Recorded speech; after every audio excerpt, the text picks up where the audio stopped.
Chapter 5. At 2.8 astronomical units, 420 million kilometers from the center of the solar system, a small asteroid named Vesta traverses its orbit around the Sun, surrounded by silent miniature worlds whose sizes range from that of a simple pebble no larger than a soccer ball to those nearly 1,000 kilometers in diameter. It is a tight and dense belt, moving wrapped in its icy shroud of death, mostly devoid of atmosphere, and traveling through infinite space at high translational and rotational speeds. However, navigating in a spaceship, the asteroids seem to grow and shrink in size due to the cosmonauty's fantastic speed. This was a bluish ship, about 100 feet tall at its widest part, nearly 1,000 feet long, spindle or cigar-shaped, without lifting wings or even tail reactors. Inside the ship, everything was silence, automation, and stealth, with orders being translated and executed mechanically. And gradually, the bright body that lay in front of the ship began to enlarge until the ground surface occupied the entire size of the crew's observation screen. It was a landscape that, more than exotic, could be called brutal and wild, where fathomless abysses opened everywhere, and where the peaks of enormous sun-whitened mountains, partly covered with mists and partly with eternal snow, were visible. In their shadowy valleys, reddish and brownish vegetation luxuriated up to the cliffs or the margins of extensive amberish pools with a glittering and deceptive shine. As the enormous spaceship approached the ground, the falling speed decreased, and already within the thin atmosphere, almost grazing the elevated peaks of the White Mountains, it headed toward an extensive plain near a tangled woodland sheltering two tall mountains of a ghastly black color. And finally, without the slightest shake, gently, the space giant landed on the ground. In the department where the Earthlings heatedly debated, everyone noticed something like a very faint vibration on the metal floor. Then, a deeper silence than before made them suspend the discussion and look at each other, surprised.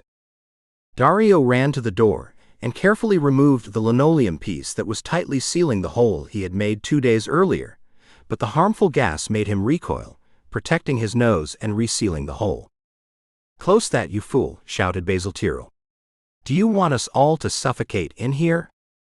I get the impression we've arrived somewhere." A snap at the exterior door interrupted him. And shortly after, Mason appeared wearing his protective mask. He turned to close the door again, and then directed himself to Dario with a vague hand movement. "She sends me to beg you to go out for a walk." Cox noticed a certain disdain in his words, expressing the man's displeasure at being forced to deliver his message. The Brazilian deduced that he still remembered the caress Mason had given him, but he didn't mention anything, merely nodding. "Now I'll bring you an oxygen protective helmet." Mason left again, making a quick half-turn. It was Karen who approached the Brazilian and said, "Please intervene so that they get us out of here. I'm tired of being locked up for so long." "With so many men, Doctor?" replied Dario. Karen bit her lips resentfully and with her heart torn in her chest, not wanting to imply what was blatantly obvious to everyone except the interested party, as always happens. Since the young woman only kept an eye on the Brazilian, she turned towards the kitchen and locked herself among the cooking utensils. From there, she heard Dario say to the others, "I'm going to make a deal with Sonda. And based on the interview's outcome, I assure you that our deceased Hugh Paul will last very little on that unstable throne he has so deceitfully created. I hope that this time we'll go from command to our own Earth." Mason returned with a radiation-proof spacesuit and a transparent bell-shaped helmet. Dario put it on and followed the old man out. When they reached the hallway leading to the exterior hatch, Mason held the Brazilian's arm, who was already heading towards the large room where he first saw Sonda. "No, she is outside," he exclaimed. "She awaits you there." "Ah, good," responded Dario.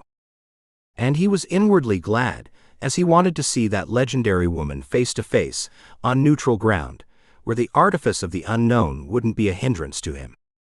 They found the gate open, and several masked robots guarding the exit.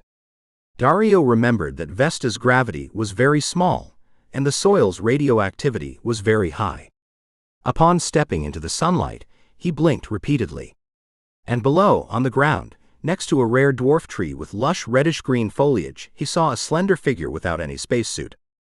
It was the exotic woman I had spoken with a few days ago, he exclaimed. And seeing her there in the sunlight, adorned with a striking crimson cloak and a jeweled diadem on her head, she looked more like a goddess than a woman. Nevertheless, despite his heart pounding violently, Dario slowly descended the ladder with the firm resolve to make a pact with her on the most advantageous ground. He was also surprised that Sonda wasn't wearing a spacesuit, but he told himself that her physical constitution must differ from his. He also realized that Mason was staying behind him, and felt his gaze, filled with hatred, fixed on his back. But Mason didn't even turn his face, staring intently at the harmonious figure of the Antares woman. He felt as if he were contemplating something magical, because Sonda, from the tip of her fine crystal shoe to the last stone of her diadem, was not only beautiful but also celestial. And Dario would have continued admiring that sublime harmonic ensemble if he hadn't remembered Tyrrell's words, "She's been born 800 years ago." And this was such a shock that even Sonda noticed it just a few meters away. "Good morning, Dario," she said in her language. And the Brazilian's mind, influenced by the telepathic current, translated the ideas. "First, I want to tell you that I'm very angry with you. You've disabled 20 servers, foolishly. Are all Earthlings as impulsive as you?" "No, Lady Elderly." Dario emphasized these words intentionally to see the effect they caused. But Sonda merely smiled in a disarming way while extending her ivory hand. "There are more peaceful ones than me. But this server is not in vain. He has the reputation given to him by his kind. However, you're charming, Dario. And very strong, believe me." Dario also sensed the admiring feeling in her thought transmission. "Come, we'll talk while walking." "No, I don't use the spacesuit because I don't need it. You should just know that I take some pills, and I can even breathe underwater. The oxides don't attack me like they do my servers, or the toxins like you. As for my age," she smiled and glanced sideways at Dario, "it's inherent to the environment I live in. We've perfected our metabolism a lot. Do you understand me?" "No, but it's like I understand you." Dario continuously watched Sonda and his surroundings, so absorbed by the woman as by the strange landscape that surrounded them. At that moment, they walked along the edge of a lush forest that rose towards the slopes of the Black Mountain, which was very similar to a large coal heap, among whose fissures and cracks a grayish liquid slid and was about to seep between the bushes. After half an hour of walking, they had moved far enough from the ship to no longer see it, hidden by the foliage of the dense forest. Then Sonda begged him to sit on some stones and rest. They had been talking about trivialities, and now, both were waiting for the questions Dario was going to ask, and which she had anticipated beforehand. Sonda shed her crimson cloak and revealed her beautiful body clothed in a tight and short green suit, which contrasted with the pinkish blue of her hair and the old ivory of her artificial varnish on her arms, face, and legs. But her bust was voluptuous, suggestive, and enchanting. She sat, adopting a voluptuous posture, and looked at Dario. Then she spoke languidly in Esperanto. "Do you believe that an Antaran woman can love an Earthman too?" Well, I don't know. Do you know how we live on Zakla? It has always seemed very natural to me, but I'm sure you'll understand. My people are very few, as many years ago the natural resources were exhausted, and the law only protects the emigrants, giving them all kinds of facilities to move to other worlds. On Zakla there exists the heroic caste, or the rulers, who always reside there, dedicated to study and served by machines like these that I carry aboard the Valther II, and the predestined caste of the subdued, who, like me, must travel through space once they are ready. I belong to this second class, because my parents wanted to have several children. The firstborn of a family is heroic, and the others are subdued or emigrants. There's no one who can prevent or change this. So I married Sando, from whom I took the name, and with the resources they provided us, we set out on the adventure. And, have you never found a world that suits you? I have, millions of them. But my husband was somewhat adventurous, like me. And this continuous wandering without haste brought us to Mavoda, in the remote and small Axta system, which you call Sol. Here we lost our Valther, and I fear that I won't be able to leave from here. But what about that one? Isn't it working well? Yes. However, I'm an incomplete being. I'm missing Sando, she replied sadly. And what can I do for you in exchange for my freedom and that of my companions? But you've always been free. Then, why did you tie me up when I was heading to Australia to see Hugh Paul? Listen to me well, Dario. All this mess wasn't created by me. Until 4 days ago, you and your companions didn't exist to me. I could be resentful that you tried to harm me, but I'm not. And do you know why? Because you've been pleasant to me, Dario. I saw you on the Visora screen I have on the ship. From there, I direct the command and control everything that concerns me, even if I'm millions of kilometers away. See this device? She pointed to the oblong box hanging from her waist. It informs me of everything happening somewhere related to me. It's simply a dimensional transformer, magnetically connected for time and space, in all its mechanical and psychic senses, with someone named Sonda. I am the four-dimensional concept of this complicated device. Dario was too astonished, and listened to her with the most vivid stupor reflected in his face within his transparent helmet. For that reason, when your bosses designated you to find out where I was, I came to meet you. I'm the one who can be found by those who seek me. And at that moment, when Sonda spoke with a calm and simple expression, as if her words arose from the depths of herself, she suddenly took Dario's gloved hand and brought it to her lips. He, puzzled, thought he saw tears in her blue eyes but said nothing. Sonda kissed the glove of his hand, affectionately, and murmured tenderly, I know it's impossible, Dario, impossible. But I loved you as soon as I saw you and couldn't kill you, even if you had been my greatest enemy, even if you had been Paul. Dario Cox would have given all the gold in the world to remove the spacesuit separating his face from hers. And facing this impossibility, he bit his lips and turned to look elsewhere. The magnetic eye Sonda carried in the box on her waist twinkled repeatedly. But the woman, as excited as she was beyond words, only thought of Dario, oblivious to the entire universe, oblivious to the past and future, time and space, nurturing in her chest a strong passion that was proving to be fatal to her. Dario, looking away, saw something that left him momentarily perplexed. And what made him jump? For on the other side of the forest, something was moving in the sky. Sonda also stood up to look. Then both could see a bluish spacecraft elongated, disappearing into infinite space. My God! Murmured Dario. Then he looked at Sonda, whose expression had instantly transformed. He saw her lean and maneuver quickly with a trembling hand on the levers of her four-dimensional control box. She was so agitated that the diadem she wore on her hair fell to the ground, and Cox saw how the precious metal and gems, upon contact with the clay ground, emitted a strange phosphorescence and turned a whitish-yellow color, losing their shine. Then, Dario Cox understood the reason for that phenomenon. Radioactivity, the most dangerous and corrosive poison for any cellular and living organism.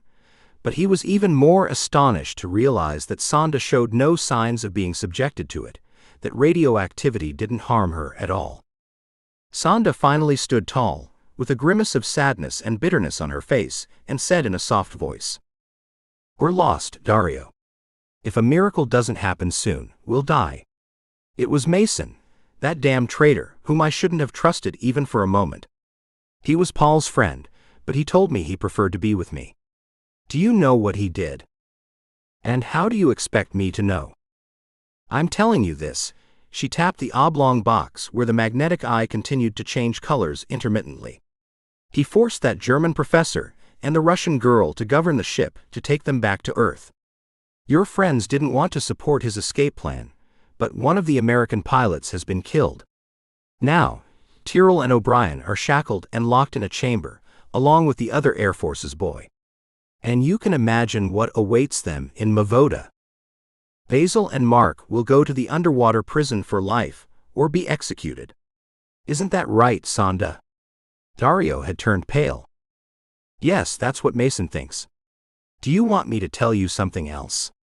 That Russian woman, Karen, is in love with you and is jealous of me. What power do you have, Dario, that all women love you as soon as they see you? Dario was too worried to pay attention to the last question, considered a foolishness, but he couldn't help but feel some apprehension about the fate that awaited them all. We'll die here of starvation, Dario. To die alongside a woman from another world. Karen and Sonda, two distinct civilizations, one heart. No, love hasn't penetrated my life, solely and exclusively dedicated to the fight. But you can't fight against the impossible.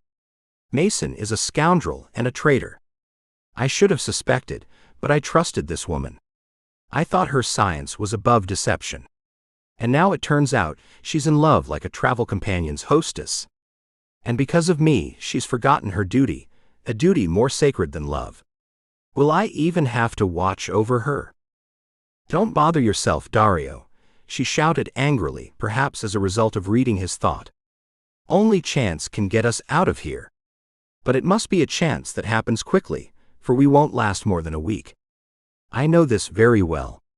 When the sun sets, the night will be brief, but horrible.